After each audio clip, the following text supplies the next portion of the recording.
Shalom Bapak Ibu saudaraku yang dikasihi Tuhan. Senang sekali saya kembali dapat menyapa seluruh jemaat Tuhan dalam program Belajar Alkitab pada hari ini. Dan saya berharap dan berdoa kiranya lewat pelajaran firman Tuhan hari ini memberikan kita kekuatan, mengingatkan kita akan tugas mulia yang Tuhan percayakan kepada kita sebagai gereja Tuhan atau sebagai orang percaya. Sebelum kita belajar firman Tuhan, mari kita nyanyikan satu pujian kepada Tuhan sebagai doa, harapan dan iman kita kepadanya.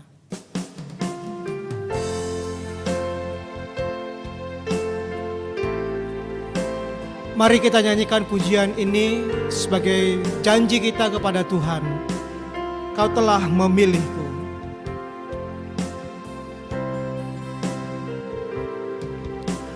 Kau telah memilihku sebelum dunia dibentuk.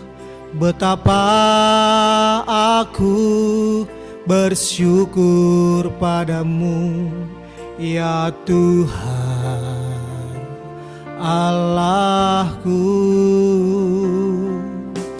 Kau telah memanggilku sebagai alat kerajaanmu. Betapa aku bersyukur padamu atas perbuatanmu.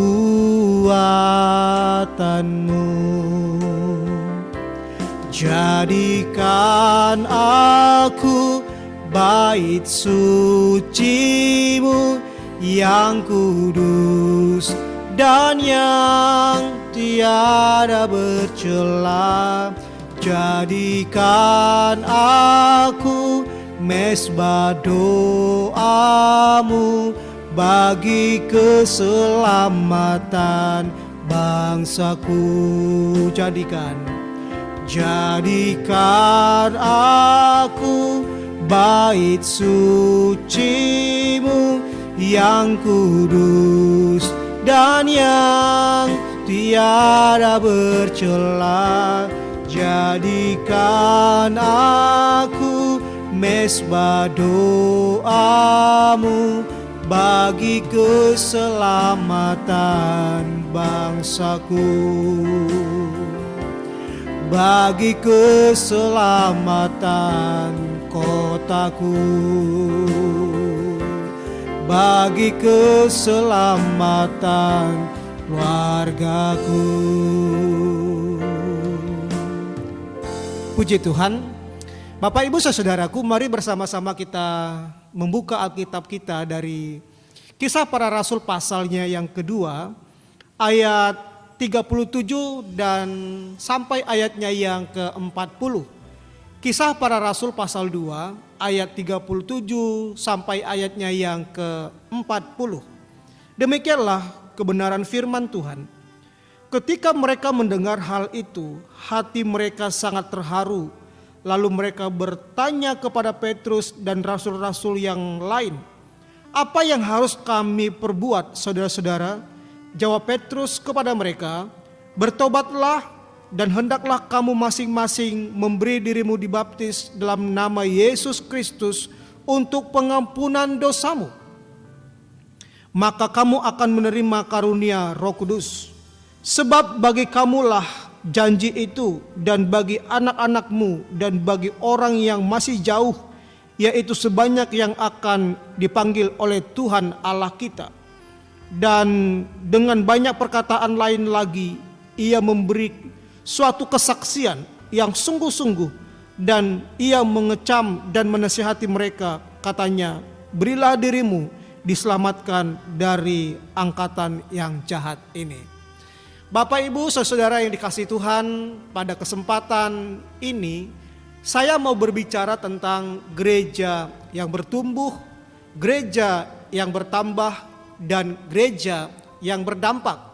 Mengapa hal ini saya angkat ke permukaan? Karena memang betul bahwa Gereja Kemah Injil secara nasional membawa visi gereja yang bertumbuh, bertambah, dan berdampak. Itu sebabnya pada kesempatan ini kita akan belajar apa dasar dari gereja yang bertumbuh, bertambah, dan berdampak menurut Kisah Para Rasul pasal yang kedua ayat 37 sampai ayatnya yang ke-40. Bapak Ibu Saudara, tentu setiap kita rindu agar gereja kita mengalami suatu pertumbuhan, mengalami pertambahan, bahkan pada akhirnya gereja kita berdampak positif bagi banyak orang, baik secara intern ataupun berdampak di ekstern ataupun berdampak di luar dari gereja kita. Tetapi untuk sampai ke sana menjadi gereja yang bertumbuh, menjadi gereja yang berdampak dan menjadi gereja yang bertambah, tidaklah hal mudah. Dibutuhkan suatu usaha, pengorbanan tentunya. Dibutuhkan juga strategi-strategi yang jitu tentang kondisi yang dialami di mana gereja itu berada. Dan juga kita butuh tentunya pertolongan oleh kuasa Roh Kudus. Sebab tanpa pertolongan Tuhan, tanpa pertolongan kuasa Roh Kudus, maka kita seperti mesin yang tidak punya tenaga ataupun dayanya. Bapak Ibu Saudaraku, mari kita melihat bagaimana orang percaya pada jemaat mula-mula, mereka mengalami pertumbuhan secara signifikan. Mereka mengalami pertumbuhan dengan luar biasa, baik secara kualitas maupun secara kuantitas. Kalau kita perhatikan ayat 41, pasal 2 ayat 41 dan 47, firman Tuhan berkata, orang-orang yang menerima perkataannya itu memberi diri dibaptis, dan pada hari itu jumlah mereka bertambah kira-kira 3.000 jiwa. Ayat 47 firman Tuhan berkata, sambil memuji Allah, dan mereka disukai semua orang, dan tiap-tiap hari Tuhan menambah jumlah mereka dengan orang yang diselamatkan. Artinya apa? Bahwa jemaat mula-mula mengalami pertumbuhan secara signifikan. Tuhan tambahkan bilangan jiwa-jiwa. Setiap hari ribuan jiwa-jiwa Tuhan selamatkan. Pertanyaannya adalah, apa dasar awal dari gereja yang bertumbuh, bertambah, dan berdampak? Apa syarat untuk menuju gereja yang bertumbuh, bertambah, dan berdampak? Kalau kita perhatikan dalam Kisah pasal 2 ini, saya menemukan ada 4 langkah awal di dalam menuju gereja yang bertumbuh, bertambah, dan berdampak. Yang pertama, langkah awalnya adalah gereja harus berani memberitakan Injil. Gereja harus berani memberitakan tentang Injil. Bapak Ibu Saudaraku, kita melihat Petrus dan rasul-rasul yang lain, ketika mereka dipenuhi oleh Roh Kudus, mereka berani memberitakan Injil kepada orang-orang, sehingga semakin banyak orang yang mendengar tentang Yesus dan diselamatkan. Fokus dalam pemberitaan Injil tentunya adalah tentang kasih dan juga pengorbanan Yesus yang mengasihi orang berdosa dan juga telah mengorbankan hidupnya untuk menyelamatkan orang berdosa. Roma pasal 1 ayat 16, firman Tuhan berkata bahwa sebab aku mempunyai keyakinan yang kokoh dalam Injil, karena Injil adalah kekuatan Allah yang menyelamatkan setiap orang yang percaya. Pertama-tama orang Yahudi, tetapi juga orang Yunani. Bapak Ibu Saudaraku, mari kita perhatikan. Ternyata awal dari ledakan pertumbuhan jiwa-jiwa di jemaat mula-mula pada waktu itu, karena Petrus dan rasul-rasul yang lain, mereka dipenuhi oleh Roh Kudus dan mereka berani untuk memberitakan tentang Yesus, tentang kematian Yesus, tentang kebangkitan Yesus, dan tentang pengorbanan Yesus mati di kayu salib untuk menebus orang yang berdosa.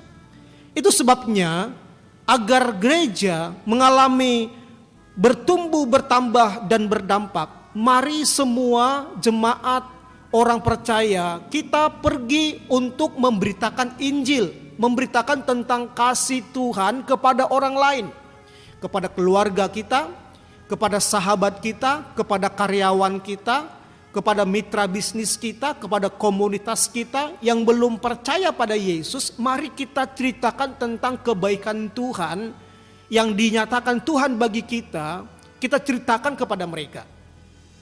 Dan salah satu metode yang paling baik di dalam memberitakan Injil adalah melalui persahabatan. Bangunlah persahabatan dengan teman-teman, tentu persahabatan yang positif.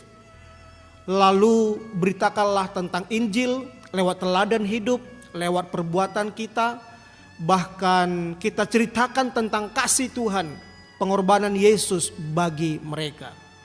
Bapak Ibu Saudaraku, seorang penulis buku bernama C. Peter Wagner dalam bukunya Gereja Saudara Dapat Bertumbuh, dia berkata bahwa gereja terlambat bertumbuh karena jemaat tidak memiliki sikap yang benar di dalam pemahaman tentang penginjilan. Mereka berpikir menginjil itu hanyalah tugas pendeta, itu tugas pendeta. Padahal menurut Wagner bahwa semua jemaat, baik pendeta, majelis, pengurus, jemaat, semua punya tanggung jawab dan tugas yang sama, yaitu memberitakan tentang Yesus kepada orang lain, kepada keluarga, teman, dan lain sebagainya. Yang kedua, jika kita perhatikan di dalam ayat 38 bagian A, menuju gereja yang bertambah, bertumbuh, dan juga berdampak, maka harus ada jiwa-jiwa yang bertobat dan dibaptis. Harus ada buah dari penginjilan tersebut, yaitu jiwa-jiwa yang bertobat dan dibaptis. Alkitab menulis dalam Kisah Para Rasul, tentu ditulis oleh Lukas. Dan Lukas berkata, setelah Petrus memberitakan tentang Injil, memberitakan tentang Yesus, maka banyak orang menyesali dosanya. Apa dosa mereka? Karena mereka telah menyalibkan Yesus Kristus. Mereka menyesali, mereka menyadari betapa berdosanya mereka pada waktu itu. Kemudian mereka bertobat dan memberi diri mereka dibaptis.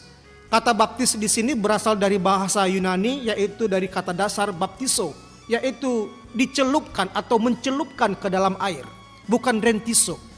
Nah, Bapak Ibu Saudaraku yang kasih Tuhan, artinya bahwa gereja akan bertumbuh, gereja akan bertambah, bahkan gereja akan berdampak jika ada jiwa-jiwa yang bertobat, jika ada jiwa-jiwa yang dibaptis. Jika di dalam gereja tidak ada pertobatan, tidak ada baptisan, maka gereja itu tidak akan bertumbuh, tidak akan bertambah, bahkan mungkin juga tidak akan berdampak. Itu sebabnya salah satu indikator yang lain dalam pertumbuhan gereja adalah adanya jiwa-jiwa baru, jiwa-jiwa yang rindu bertobat, jiwa-jiwa yang mengakui kesalahannya, jiwa-jiwa yang membutuhkan pertobatan dari Tuhan dan butuh keselamatan dari Tuhan lewat baptisan sebagai proklaim imannya kepada Yesus Kristus. Kemudian yang ketiga, dasar dari gereja yang bertumbuh, bertambah, dan berdampak, kita lihat di dalam ayatnya yang ke-38 bagian B, firman Tuhan berkata, maka kamu akan menerima karunia Roh Kudus. Bapak Ibu Saudaraku, ketika seseorang percaya kepada Yesus, dibaptis, bertobat, lahir baru, maka Tuhan akan memberikan karunia rohani bagi mereka untuk dipakai dalam perlengkapan pelayanan pekerjaan Tuhan. Salah satunya adalah karunia untuk menginjil, memberitakan Injil dengan kuasa, musisat, dan lain sebagainya. Dan setiap orang percaya harus menerima setiap karunia-karunia yang Tuhan berikan. Itu sebabnya karunia itu adalah pemberian Tuhan secara cuma-cuma kepada orang percaya untuk dipergunakan di dalam pelayanan pekerjaan Tuhan. Itu sebabnya ketika kita hidup di dalam Kristus, ketika kita percaya kepada Tuhan, Ketika kita bertobat lahir baru, secara otomatis karunia itu akan Tuhan berikan kepada kita menurut kehendaknya Tuhan. Dan kita harus menerimanya dengan penuh sukacita. Tetapi tidak cukup hanya menerima, tetapi harus mempraktekkannya, melakukannya sesuai dengan karunia kita masing-masing. Karena apa? Karena suatu saat nanti Tuhan akan minta pertanggungjawaban atas karunia yang Tuhan berikan kepada kita. Itu sebabnya Bapak Ibu Saudaraku, dasar dari gereja yang bertumbuh, bertambah dan berdampak adalah jika semua orang percaya, jemaatnya menerima karunia dari Roh Kudus, menerima karunia rohani, serta mempraktekkannya di dalam kehidupannya setiap hari. Nah, yang terakhir, dasar utama dari gereja yang bertumbuh, bertambah, berdampak. Yang pertama, gereja itu harus berani memberitakan Injil. Kemudian harus ada jiwa-jiwa yang menyadari bahwa dia orang berdosa, perlu pertobatan dan juga perlu dibaptis sebagai bentuk proklaim iman. Kemudian yang ketiga adalah harus menerima karunia Roh Kudus atau karunia rohani, tetapi tidak hanya menerima tapi harus mempraktekkannya, harus melakukannya, harus action melayani pekerjaan Tuhan. Dan yang terakhir kita lihat dalam ayatnya yang ke-40, firman Tuhan berkata, dan dengan banyak perkataan lain lagi ia memberi suatu kesaksian yang sungguh-sungguh dan mengecam dan menasihati mereka, katanya, berilah dirimu diselamatkan dari angkatan yang jahat ini. Bapak Ibu Saudaraku yang dikasihi Tuhan, yang keempat adalah beri diri diselamatkan. Berikan diri kita untuk diselamatkan. Bapak Ibu Saudaraku, Petrus menasihati orang-orang yang mau bertobat kala itu agar mereka itu menjauhkan diri atau memisahkan diri dari angkatan yang jahat, angkatan yang tidak percaya pada Yesus, angkatan atau generasi yang penuh dengan dosa, angkatan atau generasi yang tidak percaya kepada Yesus sebagai Tuhan dan Juru Selamat. Itu sebabnya Petrus berkata kepada mereka supaya mereka yang mau rindu ikut Tuhan ini untuk melepaskan diri mereka dari pergaulan-pergaulan orang jahat atau orang-orang berdosa. Bapak Ibu Saudaraku, 1 Korintus pasal 15 ayat 33 firman Tuhan berkata, pergaulan yang buruk dapat merusak kebiasaan yang baik. Itu sebabnya banyak orang Kristen mengaku Kristen, KTP-nya Kristen, tetapi tidak mengalami perubahan pertobatan di dalam kehidupannya. Dosa tetap jalan, melakukan kejahatan terus berjalan, hari Minggu haleluya, Senin sampai Sabtu haleluya. Hari Minggu penuh Roh Kudus, Senin sampai Sabtu penuh dengan roh halus. Nah, itu sebabnya Bapak Ibu Saudaraku, kita harus memisahkan diri ataupun jangan terkontaminasi dengan generasi ataupun orang-orang jahat yang hidup di dalam dosa. Sebab apa? Sebab Alkitab jelas berkata pergaulan yang buruk dapat merusak kebiasaan yang baik. Dan Petrus juga menasihati jemaat mula-mula yang mau percaya pada Yesus agar mereka memberi diri diselamatkan atau dipisahkan dari angkatan atau generasi yang jahat pada waktu itu. Itu sebabnya agar kita menjadi gereja yang bertumbuh, bertambah dan berdampak, kita harus memisahkan diri dari generasi yang jahat, dari lingkungan yang jahat, dari komunitas yang tidak membangun positif. Kita harus tinggalkan itu. Bukan berarti kita memusuhi mereka, bukan berarti kita membenci mereka, tidak. Tapi kita harus menguduskan atau memisahkan diri kita dari angkatan-angkatan seperti itu agar kita tidak terkontaminasi. Tetapi kita bisa menjadi berkat bagi mereka, menjadi dampak bagi mereka, menjadi teladan bagi mereka. Tidak sama dengan dunia ini. Itu sebabnya Bapak Ibu Saudaraku, ada 4 hal pertama yang saya mau sampaikan kepada kita semua untuk menuju gereja yang bertumbuh, bertambah dan berdampak. Yang pertama, mari kita beritakan Injil kepada siapapun.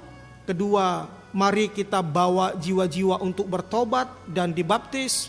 Kemudian yang ketiga, mari kita menerima karunia Roh Kudus dan menerapkannya. Kemudian yang keempat adalah mari kita mengasingkan diri atau memisahkan diri dari generasi yang jahat. Kiranya renungan firman Tuhan memberkati kita semua. Mari kita berdoa. Bapa Surgawi, hamba-Mu sudah selesai menyampaikan firman Tuhan dalam Kisah pasal 2 ayat 37 sampai ayat yang ke-40. Perihal tentang dasar dari jemaat mula-mula mereka mengalami pertumbuhan yang luar biasa. Dan biarlah Roh Kudus-Mu senantiasa memberikan kami kekuatan, iman dan juga kepastian dan juga komitmen untuk kami pergi memberitakan Injil. Sehingga semakin banyak orang menyadari dosa-dosanya dan semakin banyak orang bertobat dan diselamatkan, dibaptis. Kemudian biarlah juga Tuhan kami menerima setiap karunia-karunia yang Tuhan titipkan kepada kami dan kami praktekkan di dalam pelayanan dan pekerjaan Tuhan dimanapun kami berada. Dan biarlah juga Tuhan kami memisahkan diri kami dari angkatan atau generasi yang jahat ini, agar kami tidak sama seperti orang dunia. Terima kasih Tuhan, hamba-Mu sudah selesai menyampaikan isi hati-Mu. Dan biarlah Roh-Mu yang kudus, Roh Allah yang tanpa batas, menerapkannya, menerangkannya, dan juga sehingga semua jemaat juga dapat merenungkan dan melakukannya. Terima kasih Bapa, dalam nama Yesus kami berdoa dan mengucap syukur. Haleluya. Amin. Bapak Ibu Saudaraku, renungan ataupun pelajaran firman Tuhan hari ini, minggu ini sudah selesai. Tuhan Yesus memberkati.